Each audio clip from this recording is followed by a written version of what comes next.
नांदेड़ मनपा के स्वच्छता विभाग में जमे कुछ अधिकारियों की मिलीभगत से चल रहे आरएनबी ठेकेदार का ठोस प्रबंधन यानी घन कचरा व्यवस्थापन का ठेका खत्म होने के बाद अब नए टेंडर में सीधे 100 करोड़ से 250 करोड़ रुपए तक खर्च बढ़ाने की अधिकारियों की योजनाओं पर मुख्यमंत्री देवेंद्र फडणवीस ने रोक लगा दी है।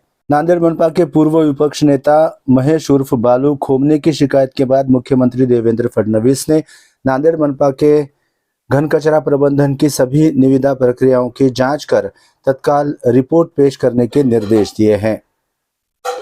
इसलिए नांदेड़ शहर के कचरा प्रबंधन की निविदा प्रक्रिया में शुरुआत में ही बाधा आ गई है। भाजपा प्रदेश कार्यकारिणी सदस्य और नांदेड़ मनपा के पूर्व विपक्ष नेता महेश उर्फ बालू खोमने ने 10 मार्च को नांदेड़ मनपा द्वारा शुरू की गई घन कचरा यानी ठोस कचरा प्रबंधन की निविदा प्रक्रिया पर आपत्ति जताते हुए मुख्यमंत्री देवेंद्र फडणवीस से नई निविदा प्रक्रिया शुरू करने की मांग की थी।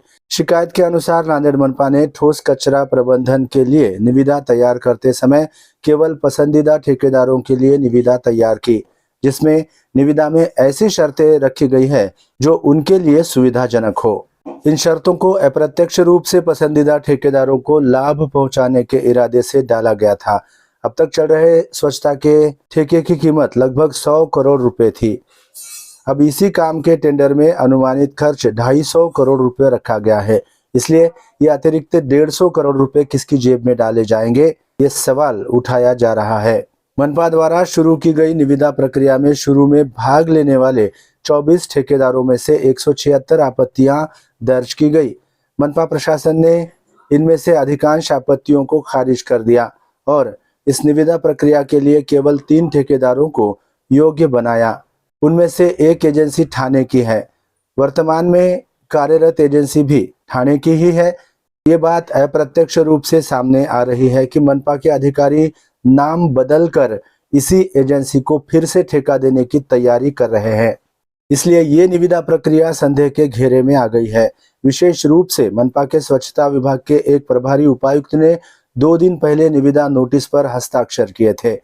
घर घर कचरा संग्रहण के लिए QR कोड की शर्त भी हटा दी गई है।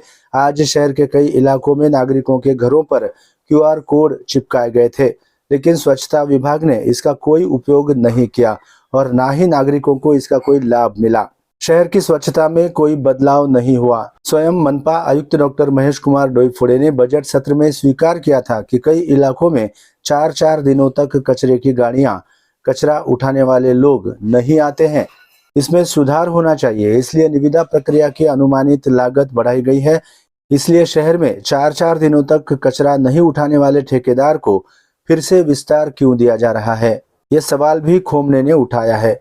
मनपा की निविदा प्रक्रिया में शर्तें केवल कार्यरत ठेकेदार और अन्य पसंदीदा ठेकेदारों के लिए सुविधाजनक बनाने के लिए रखी गई है। मनपा ने जानबूझकर ठोस कचरा प्रबंधन निविदा प्रक्रिया में प्रतिस्पर्धा को रोकने के लिए अनावश्यक शर्तें लगाई ताकि अन्य ठेकेदार इस निविदा प्रक्रिया में भाग न ले सके।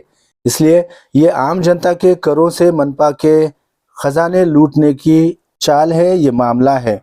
खोमने ने मुख्यमंत्री देवेंद्र फडणवीस से ये मांग की थी कि नांदेड़ मनपा की इस निविदा प्रक्रिया के लिए एक विशेषज्ञ समिति नियुक्त की जाए और निविदा प्रक्रिया में ऐसी शर्तें शामिल की जाए जिससे पैसों की बचत हो, ताकि नांदेड़ के लोगों के पैसों की बर्बादी और अधिकारियों और ठेकेदारों द्वारा कई वर्षों से चल रहे भ्रष्टाचार को रोका जा सके। और ये प्रक्रिया नए सिरे से शुरू करने की मांग महेश खोमने ने MCN हिंदी न्यूज के माध्यम से की है। दिनांक 13/12/2024 रोजी नांदेड वाघाळा शहर महानगरपालिका अंतर्गत च्या मार्फत ई टेंडर नोटीस क्रमांक 1175/4/2024-25 मार्फत एक घनकचरा व्यवस्थापन डोर टू डोर कचरा कलेक्शन व डंपिंग ग्राउंड पर्यंत ट्रान्सपोर्टेशन या बाबतीमध्ये एक निविदा काढण्यात आलेली होती।